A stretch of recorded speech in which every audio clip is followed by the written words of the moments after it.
Senhor Jesus. A igreja diz: amém. Glória a Deus. A paz do Senhor, meus irmãos. Quem está feliz, diga glória a Deus. Quem está muito feliz, diga aleluia. Olha para três crentes, bonito, estiloso e pentecostal, e diga para ele: que bom que você veio essa noite. Isso. Dá um sorriso para ele. Diga para ele: está tudo bem?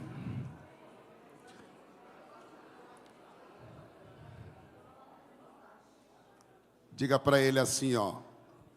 Faz assim, ó. Se tu tem intimidade com ele, aponta o dedo de profeta para ele assim. Que nem carioca faz. Aponta o dedo de profeta para ele e diga assim para ele: se tu não der glória do meu lado, tu paga a fatura do meu cartão esse mês. Cadê o povo do ó? Já começou aqui, ó. Lá na esquerda também. Levante as suas mãos e adore a Ele, porque Ele é digno de honra, Ele é digno de glória. Como é bom estar mais uma vez aqui, nesta casa. Para mim é sempre uma alegria, sempre um prazer. E eu quero render graças primeiramente ao meu Deus, por essa oportunidade. Estou aqui desde sexta. Por isso também quero externar minha alegria, minha gratidão, o carinho do pastor Marcelo Pantoja, toda a sua casa, toda a sua família, em nos receber aqui. Muito obrigado pela confiança, pastor.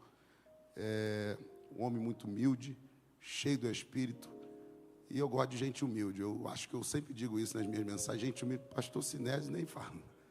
Pastor Sinésio, muito obrigado também, é uma honra. Pastor Sinésio está aqui para... Era para ele estar pregando e eu estar ouvindo. Muito obrigado, pastor. Muito obrigado a todo o corpo de obreiros que me recebeu tão bem. Muito obrigado a vocês. Ó, coração para vocês. Tamo junto. Abra sua Bíblia. Evangelho de Jesus Cristo, segundo escreveu Mateus.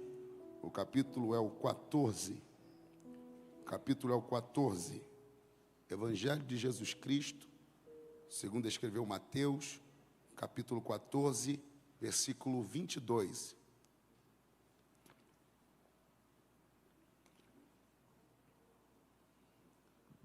Trago o abraço também do meu pastor Eliseu Ignis e também da minha família, minha esposa missionária Andressa, minhas 3 filhas, tudo pentecostal: Mirela, Manuele e Micaela. E eu já disse, como da outra vez, parei. Até aqui o Senhor me deu. Vamos ler o texto. Quem achou, diga: eu amo a Bíblia. Diz assim: e logo ordenou Jesus que os seus discípulos entrassem no barco e fossem adiante para outra banda, enquanto despedia a multidão. E despedida a multidão, subiu ao monte para orar à parte. E, chegada já a tarde, estava ali só. E o barco estava já no meio do mar, açoitado pelas ondas, porque o vento era contrário. Senta dando glória.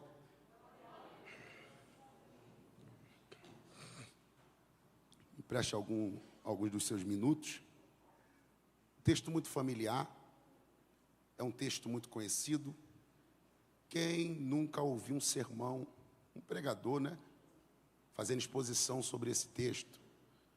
E eu costumo dizer que se eu estivesse sentado no lugar de vocês, ouvindo um pregador fazer exposição de um texto conhecido, a pergunta, né, que ecoa dentro de nós é: o que vai sair de novo aí? O que vai sair de novo? O que esse pregador tem de novo aí para trazer como lição para a nossa vida? Um texto familiar. E antes de entrar no texto, rapidamente eu quero introduzir algo. Eu aprendi que texto sem contexto é pretexto para heresia. Então, redobre a sua atenção. Estamos falando de um contexto a qual Jesus acaba de operar um grande milagre. A primeira multiplicação de pães e peixes. Repito, estamos falando de um contexto a qual Jesus acaba de operar um grande milagre. a primeira multiplicação de pães e peixes. Mas também é um contexto ao qual Jesus está de luto, porque acabou de perder um amigo, João Batista. Jesus está de luto, o contexto sendo de luto, Jesus também está operando milagre. Isso já mexe comigo, porque perder alguém não é fácil. Jesus, é óbvio que está triste, é óbvio que Jesus está triste, é óbvio que Jesus está vivendo um dia mau, um dia de circunstância difícil, mas a lição desta introdução é: a tristeza, a perda, não impediu Jesus de cumprir o seu propósito. Jesus está em constante movimento. Eu respeito o dia do luto. Eclesiastes 3 diz que há tempo para tudo. Eu respeito o dia do luto. A gente deve chorar com os que choram, sim.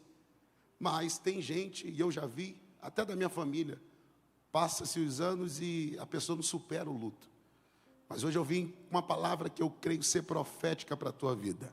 Talvez tu entrou aqui essa noite triste, cabisbaixo. Talvez tu entrou aqui essa noite, a tua vida está parada, meio na inércia, por causa de um trauma, que tu viveu no passado. Talvez perdeu alguém, como eu perdi, uma pessoa que eu amava muito, minha avó, na pandemia. Mas eu superei, porque eu sei que vovó está na glória. Então, eu queria que você tocasse no ombro de alguém e liberasse a primeira palavra profética. Esse culto é didático, então libera para ela, toca no ombro dela, dá um sorriso e diga para ela: não fique parado. Supere esse momento difícil. Diga para essa pessoa: levanta a tua cabeça, sacode essa poeira, porque ainda tem muita coisa boa para tu vivenciar em Deus. Estamos falando também de um contexto de fama, porque esse povo quer levantar Jesus como rei. Mas todos nós que somos conhecedores da Bíblia, sabemos que Jesus, nessa vinda, não veio à terra estabelecer um reino político. Jesus veio à terra estabelecer o reino dos céus na terra. Eu vou repetir: os judeus esperavam um Messias político que viesse com a postura de Barrabás, puxando a espada, partindo para dentro dos romanos. Mas Jesus veio na contramão. Jesus veio estendendo a mão para os pecadores, para a classe mais excluída. E isso mexia muito com esses grupos religiosos, os mais conhecidos, fariseus, saduceus, também os essênios, herodianos, zelotes, tantos grupos religiosos, essas seitas judaicas. Sempre num culto, pastor Sinésio, que Jesus estava pregando, tinha que ter ou um escriba, ou um fariseu. E Jesus gostava de pregar, sim, na presença deles. Uma certa feita estava acontecendo um culto na casa de Jesus. Há um embate teológico aí, alguns falam que não era a casa de Jesus, mas a Bíblia fala que é a casa, então eu vou falar que está na casa dele. E o culto está lotado, repita comigo: o culto está lotado.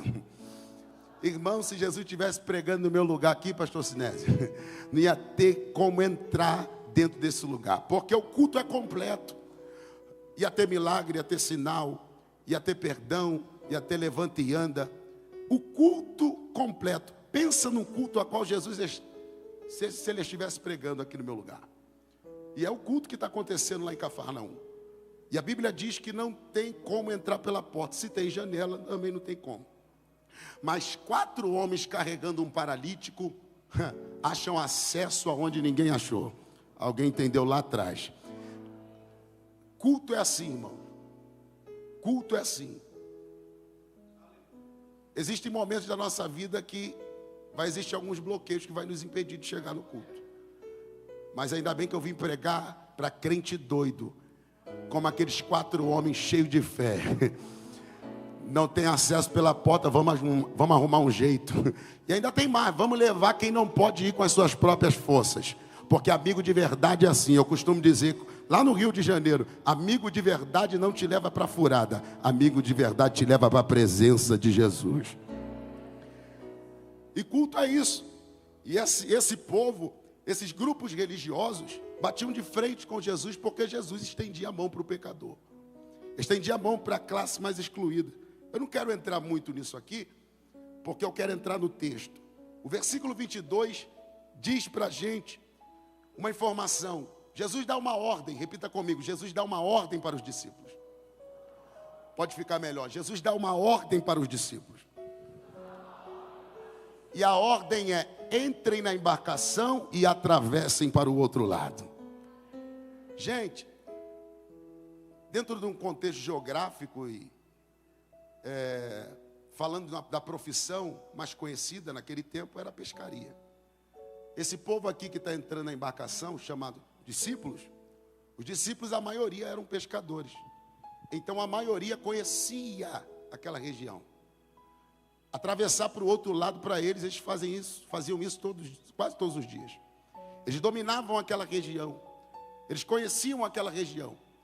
Então é óbvio que aquilo ali não é um lago, não é um mar, perdão, é um lago. O maior reservatório de águas doces do Oriente Médio, cujo era formado por um braço que vinha do Rio Jordão, cercado por montanhas, de um lado as montanhas de Golã, do outro lado as montanhas da Galileia, ao norte o maior monte de Israel, Monte Hermon, cuja acontecia ali de vez em quando um fenômeno. E comentaristas sustentam isso. Ventos gelados desciam do cume do Monte Hermon e, cercado pelas montanhas, de repente, batia na superfície daquele lago. E aí começava uma grande tempestade. Então, repito, isso aqui era um fenômeno. Então, a ideia é, pastor Sinésio, eles estão pensando que essa missão vai ser bem fácil, porque eles fazem isso todos os dias. Mas na vida é assim. Às vezes Jesus dá uma missão para a gente e a gente acha, essa aqui é fácil, está dentro da área que eu domino. E de repente, um fenômeno natural da vida. De repente, uma grande tempestade. Pandemia. Quem esperava a pandemia? Eu não esperava. Você esperava a pandemia? Ninguém esperava a pandemia. Claro que começou antes, né, na China, começou antes em outros países, mas trazendo assim, dentro de um cunho lógico, a gente não esperava. E na vida é assim. Às vezes Jesus vai te provar. Jesus vai te provar. E é inevitável a tempestade na vida de um crente. Ela é pedagógica.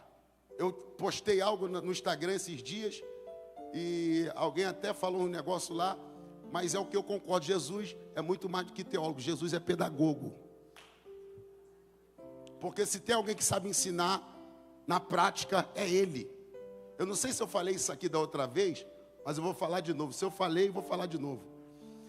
Quem já fez autoescola aqui, levanta a mão direita. Eu já fiz autoescola, reprovei 2 vezes na prática. Não foi fácil para mim. E eu dominava, já dirigia, pastor. Cheguei lá para fazer a prova teórica, tirei onda. Mas chegou no dia da prática, vi um negão desse tamanho, pastor Sinésio, chorando, com a voz fina. E eu falei, o que é isso, Jesus? Eu já comecei a me desestruturar, estão rindo? Eu já comecei a me desestruturar, minha perna começou a balançar. E eu falei, meu Deus, agora o negócio apertou. O camarada desse tamanho está chorando porque foi reprovado. Imagine eu. E eu estava tão confiante que eu cheguei para minha esposa e falei para ela, filha, faz desse jeito aqui. E eu sabia mesmo.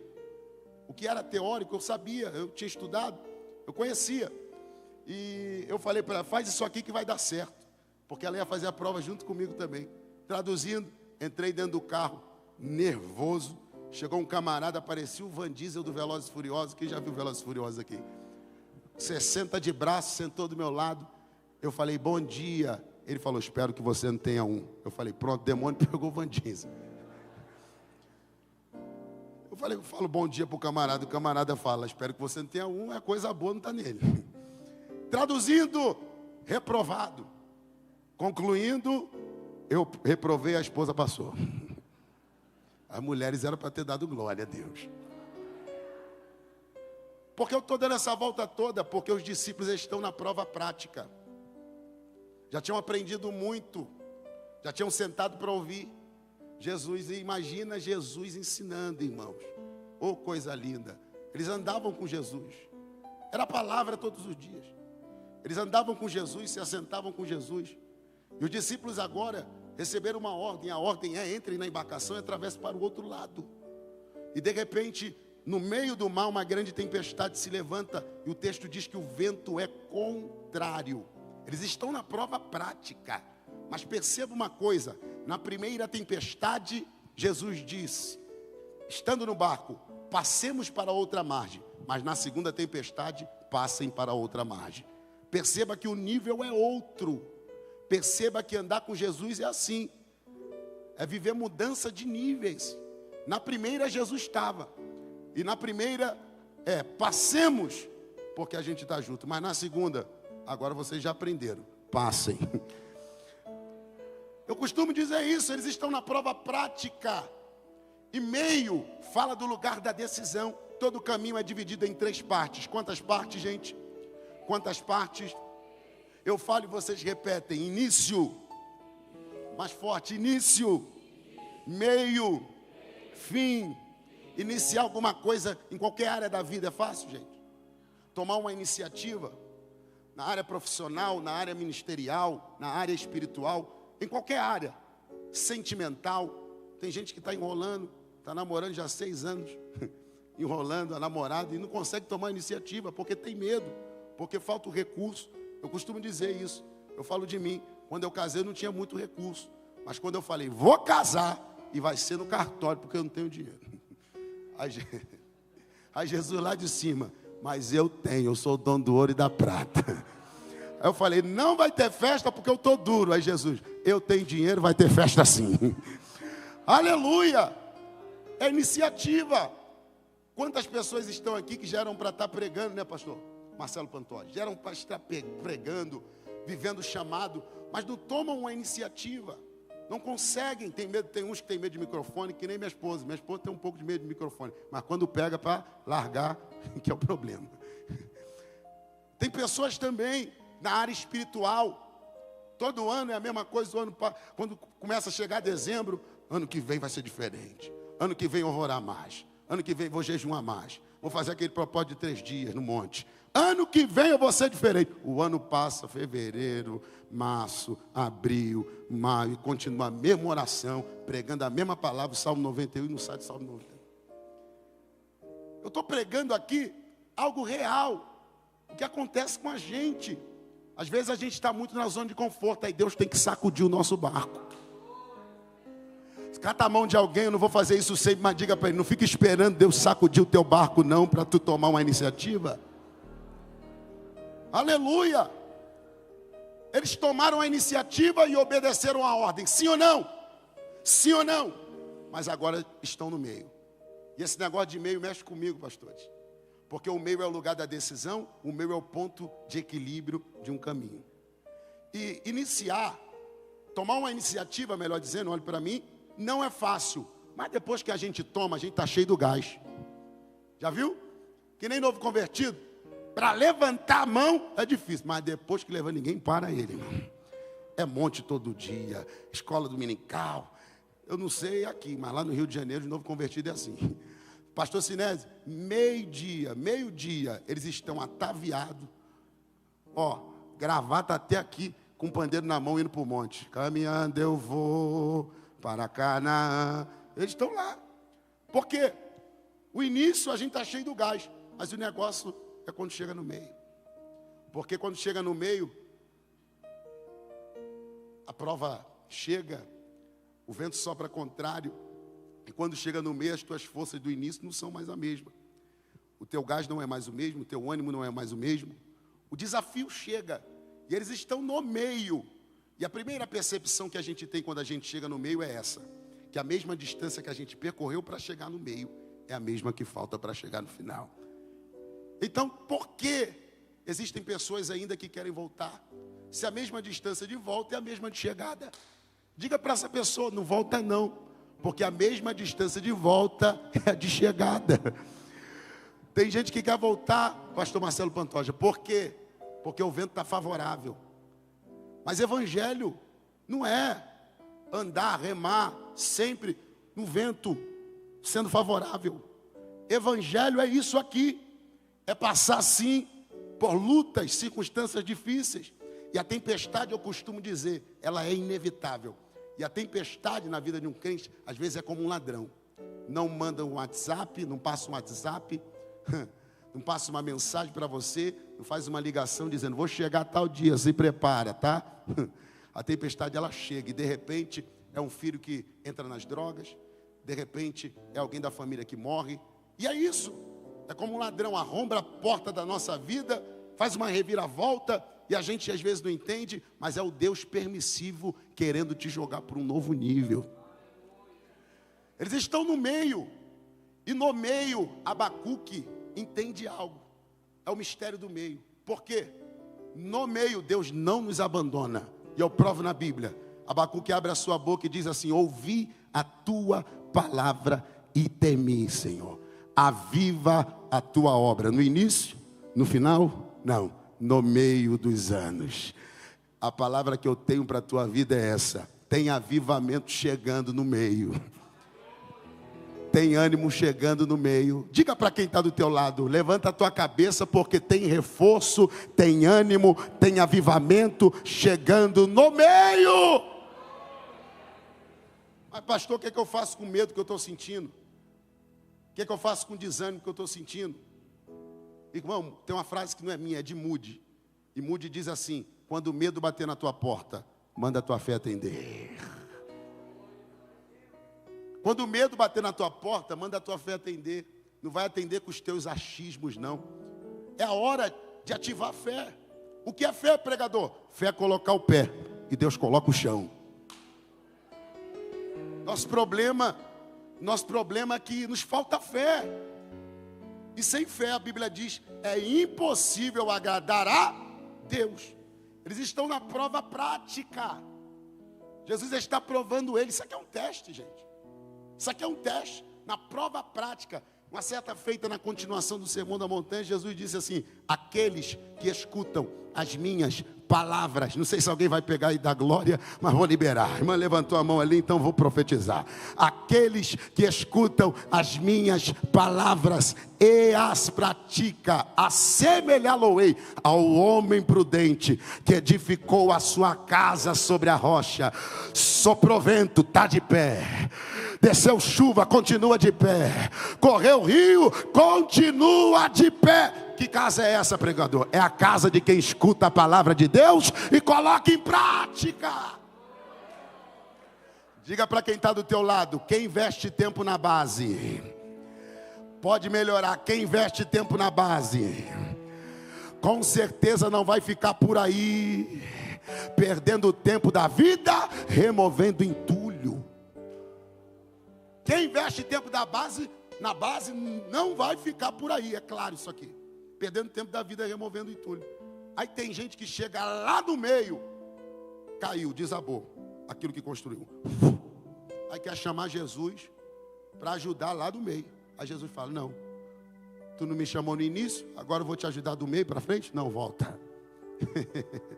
Vamos começar tudo de novo. Aonde? No início. Porque o mais importante está no início. O que está no início? A base, a estrutura. Diga mais uma vez sorrindo: invista na estrutura. Invista tempo na estrutura. Eles estão no meio e vai acontecer algo importante. Eu queria o baterista comigo aqui agora, que a gente vai fazer um som agora de chegada de Jesus. Quem acredita que Jesus chegou nesse ambiente? Porque no momento mais improvável, eu vou até sorrir agora. Quem gosta de ouvir palavra cristocêntrica aqui? Quem gosta? Eu gosto de ouvir o pastor Sinério, porque ele prega Jesus. Aleluia! No momento mais improvável. Quando, pregador? Vocês vão fazer um som de chegada, bota o string mesmo, aquele negócio de marcha, aquele negócio de guerra, na nota menor. Isso, som de chegada de Jesus. Eles vão dar glória comigo, porque Jesus chegou no ambiente, irmão. Olha lá, já começou ali na direita. No momento mais improvável. Quando, pregador? Na alta madrugada, na quarta vigília da noite. O que tu está querendo dizer, pregador? Tem gente no barco pensando que vai morrer. Tem gente no barco pensando que Jesus abandonou. Tem gente no barco desanimado, chorando. Deve ter gente também pensando que os projetos, que os sonhos acabaram, pensando que Jesus abandonou. Mas na alta madrugada, que momento é esse? É o momento que a gente não espera muita coisa. Porque na madrugada a nossa visão não é mais a mesma. Na madrugada a audição não é mais a mesma. Na madrugada tuas forças não são mais a mesma. Quem nunca chorou na madrugada? Quem nunca virou madrugada acordado porque tinha um problema, aleluia, tão grande que não conseguiu dormir? Mas a notícia que eu vim liberar para quem trouxe a mão para levantar e a boca para adorar é: no momento mais improvável, na alta madrugada, lá vem ele chegando. Faz um som de chegada dele aí. E como que ele vem chegando? Posso descer aqui, pastor Marcelo? Andando por cima das águas. Alguém pegou isso aqui, ó. Pegou ali. Cata a mão de dois crentes e diga para ele: sorria, anima, porque Jesus acabou de chegar. Levanta a mão dele e profetiza. Diga para ele: levanta a tua cabeça. Jesus chegou nesse cenário caótico. Jesus chegou nesse ambiente que para você é de morte. Jesus chegou, irmão. Entende isso aqui? Jesus chegou tirando onda, pastor Sinésio, porque chegou quebrando as leis da física, andando por cima das águas. Quem pregou isso aqui? Cadê os batizados? Cadê o povo pentecostal? Irmão, quando Jesus chega, ele está dizendo, pisando em cima do mar, em cima das águas, aquilo que desafiou vocês, aquilo que trouxe medo para vocês, está debaixo do meu pé, debaixo do meu pé, debaixo. Quem concorda com isso, levante a mão e dê glória. Quem concorda com isso, 30 segundos de glória a Deus. Só quem tem glória para Ele. Isso, levante as duas. Uma mão é pouca. Uma mão é pouca para adorar esse Jesus. Eu estou profetizando que Jesus chegou nesse teu cenário. Quem acredita nisso? Quem acredita nisso? E quando Ele chegou, que pena que teve gente no barco, pastor Marcelo, que não conseguiu enxergar isso. Tem gente aqui hoje ainda que Jesus já chegou, o livramento chegou junto, porque quando Jesus chega, o livramento chega junto, e ele ainda não conseguiu enxergar isso. É um fantasma. Diga para quem está do teu lado sorrindo: fantasma nem existe. Diga para ele assim: mas Jesus existe. Ah, se todo mundo pegasse isso aqui. A irmã levantou lá, eu vou profetizar para ela: Jesus chegou no teu lar, minha irmã. E quando ele chega, ele passa a primeira mensagem. A primeira mensagem é corporal. Ou seja, Jesus passa a mensagem sem falar, no silêncio. Alguém entendeu isso aqui? No silêncio Jesus também fala. Porque quando ele chega, ele nem abriu a boca. Quando Jesus chegou, ó, ele chegou andando. O que é isso? Ele está dizendo para os discípulos. Não preciso nem falar muito primeiro para vocês, ó. Pegou não? Aquilo que desafiou vocês está sobre o meu domínio. Irmão, segunda mensagem que Jesus passou, e eu vou terminar agora, foi verbal. E qual foi? Simples. Ele sempre falava isso: tem de bom ânimo. Ah, era para você dar um glória a Deus animado. Porque não sou eu que estou falando da boca para fora. É Jesus que está usando a minha vida para dizer para alguém: tem de bom ânimo. Diga para quem está do teu lado, cutuca ele e diga: tem bom ânimo. Diga: tenha bom ânimo. Tenha bom ânimo. E depois: sou eu. Repita comigo: sou eu. Mais forte: sou eu. O que é que Jesus está querendo dizer? Não é qualquer um que chegou não, meu filho. Não é qualquer um. Ele pegou ali, então vou falar. Estou sentindo Deus aqui. Tem mais 5 comigo, pelo menos. Ele está dizendo: sou eu, não é qualquer, não é político, porque político não vai resolver isso aqui agora não. Não é empresário que chegou. Sou eu. Quem? Jesus. Ah, pegou lá.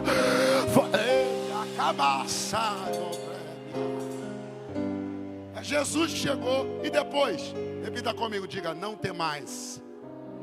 Mais forte, não tem mais. Perceba uma coisa, o tem mais aqui é IS, não é S apenas, IS.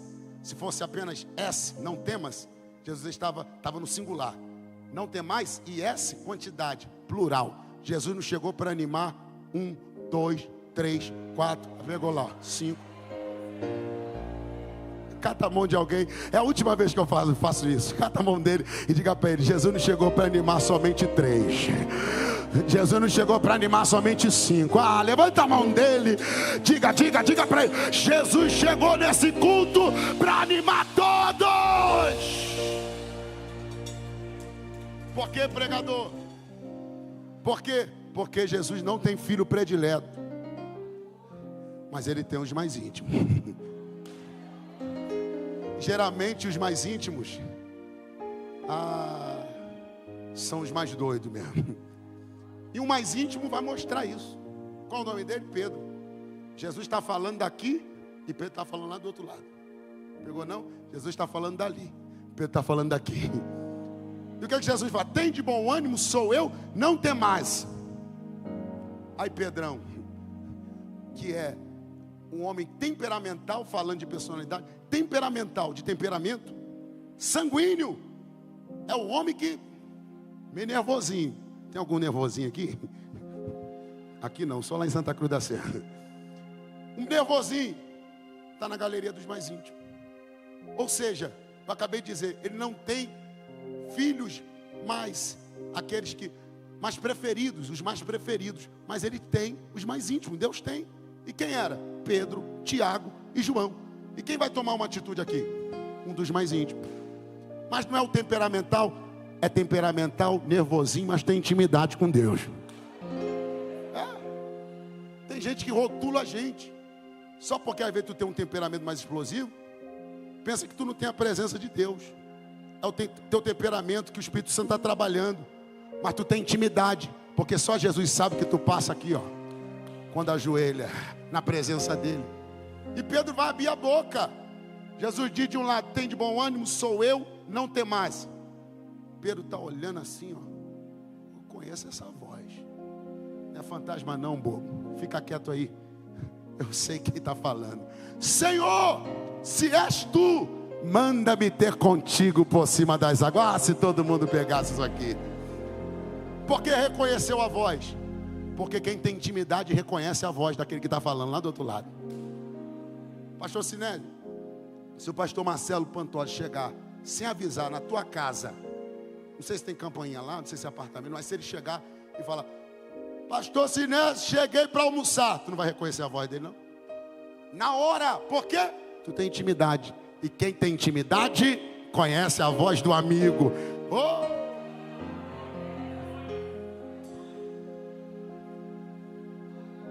Manda, então vem, vem. Repita comigo, vem. Mais forte, vem. Jesus falou, vem, sim ou não? Sim ou não, gente? Sim ou não? Jesus falou, vem Pedro. Jesus falou, vem Pedro. Jesus falou, vem Pedro, gente. Jesus falou. Quando Jesus fala, vem, abriu a oportunidade não só de Pedro descer. Era para todo mundo ter descido do barco. Porque Jesus falou, vem.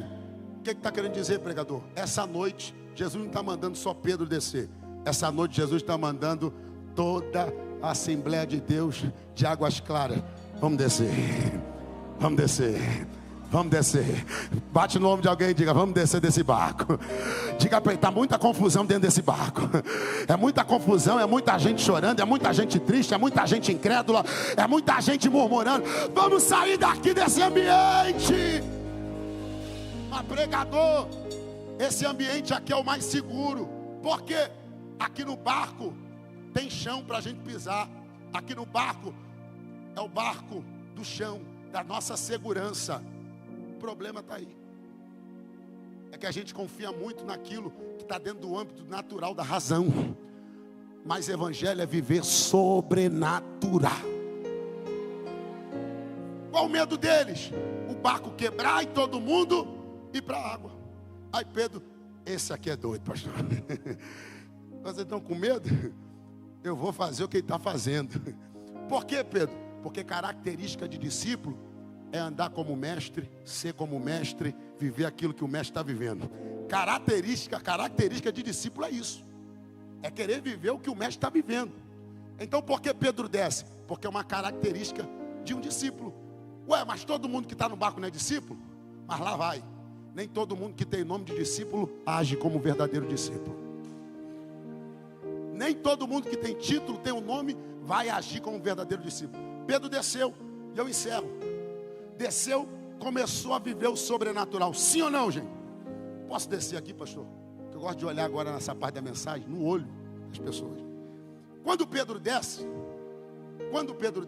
vem cá, meu amigo. Vou pregar contigo aqui agora. Quem está me vendo, diga glória a Deus.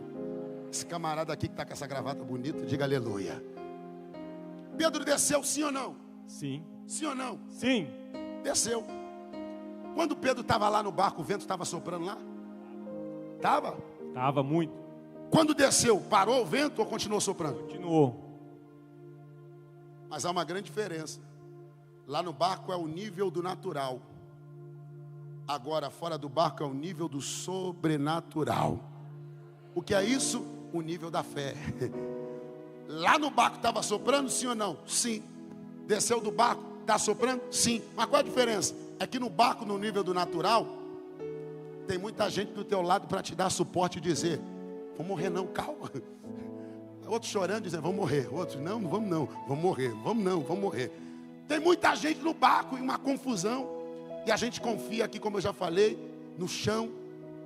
Mas quando a gente desce do barco, a gente pensa até que às vezes o vento vai cessar. Mas descemos do barco, fizemos a escolha certa de viver o sobrenatural. Mas agora, o vento não cessou. Mas tem uma diferença. No barco tu tinha gente para te dar suporte. E tu estava no coletivo. E agora, escolheu viver o sobrenatural, está caminhando sozinho. Porque viver sobrenatural é isso. Não é viver com muita gente do lado, não. Estou mentindo, pastor Sinélio? Porque nem todo mundo vai acreditar no que tu acredita. O que é descer? A tua empresa está em crise, ou o tempo é de crise. Aí Jesus está dizendo: vem. Ninguém pegou, vou continuar. Vem. Mas é crise, a realidade diz que não. Desce para tu ver se o milagre não vai acontecer. É isso. É fazer um investimento quando o tempo diz não é para investir. Mas não faz no tempo. Não faz sem uma palavra liberada vinda do céu, não. Pedro desceu. Mas olha o que aconteceu. No meio do caminho, começou a afundar. Repita comigo: começou a afundar. Isso aqui acontece com qualquer um. Por quê? Pedro desfocou. Pedro perdeu o foco. Algumas traduções diz sentindo o vento forte. Outras, reparando no vento forte. Pedro reparou. Pedro desfocou. Tirou os olhos de Jesus. E por isso começou a afundar. Aí está um grande problema. É o que tu falou? Olhou a situação. Levanta a mão e dá glória que ele está pregando para ti. Ele é pregador mesmo, ele entrega. Olhou a situação. Olhou o que estava à volta. Perdeu o foco, perdeu a visão. Diga para quem está do teu lado ficando de pé: não perca a visão. Diga: não perca o foco. Obrigado, meu amigo. Diga: Pedro começou a afundar.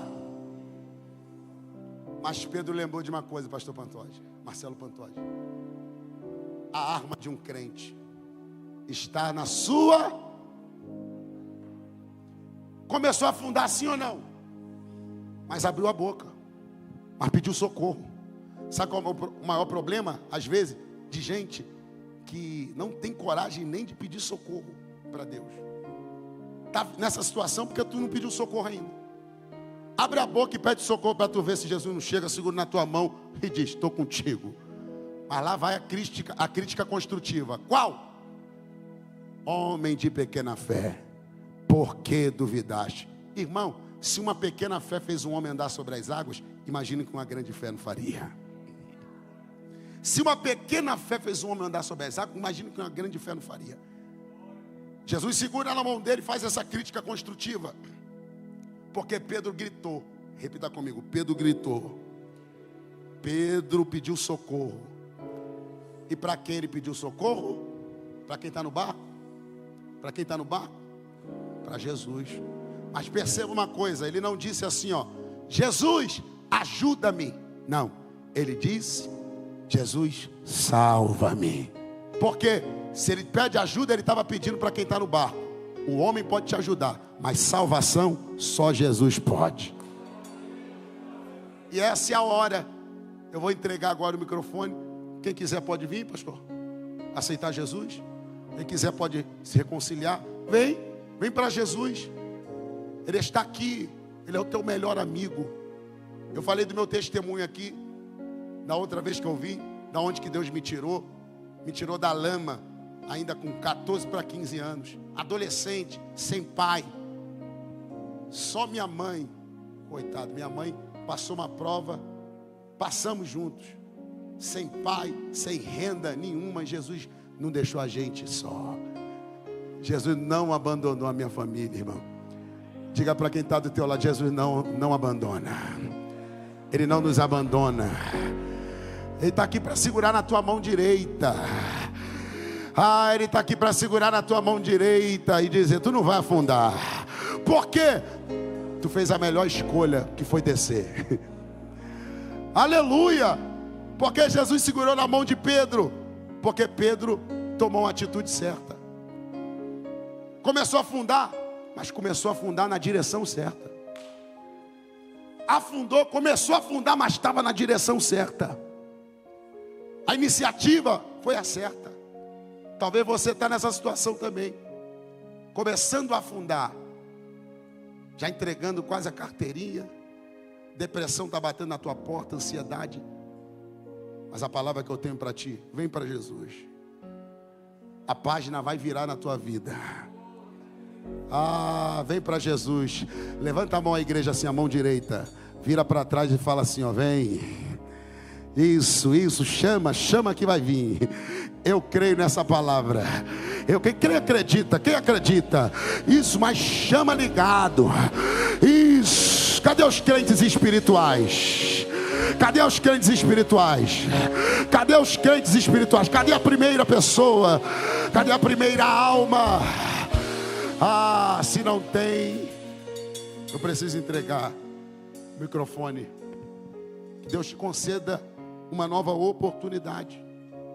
Que Deus te conceda uma nova oportunidade. Pastor Marcelo aqui vai fazer a outra parte do culto. Se quiser vir, pastor, pode vir ainda. Você pode chegar aqui enquanto o pastor Marcelo estiver aqui. Que Deus abençoe a tua casa. Vou repetir, que Deus abençoe a tua casa. Que Deus continue abençoando a tua família. Se não for ferir o costume da igreja, aplauda Jesus bem forte. Obrigado, pastor.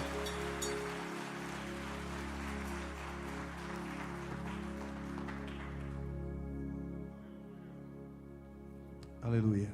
Ainda de pé, queridos, eu já peço à orquestra cerimonial Ministério de Louvor, em suas posições, nós iremos fazer o cerimonial da Santa Ceia. E você pode estar perguntando, eu estou visitando, nós temos muitos visitantes hoje. Nós já tivemos um primeiro período pela manhã, essa é a segunda Santa Ceia do dia. Graças a Deus, foi uma bênção pela manhã também. Quem pode participar desse momento? Preste muita atenção, você que é visitante. Obrigado, Carlos. Vem aqui. Todos que são maiores de 12 anos, todos que são batizados, né, nas águas, e todos que estão em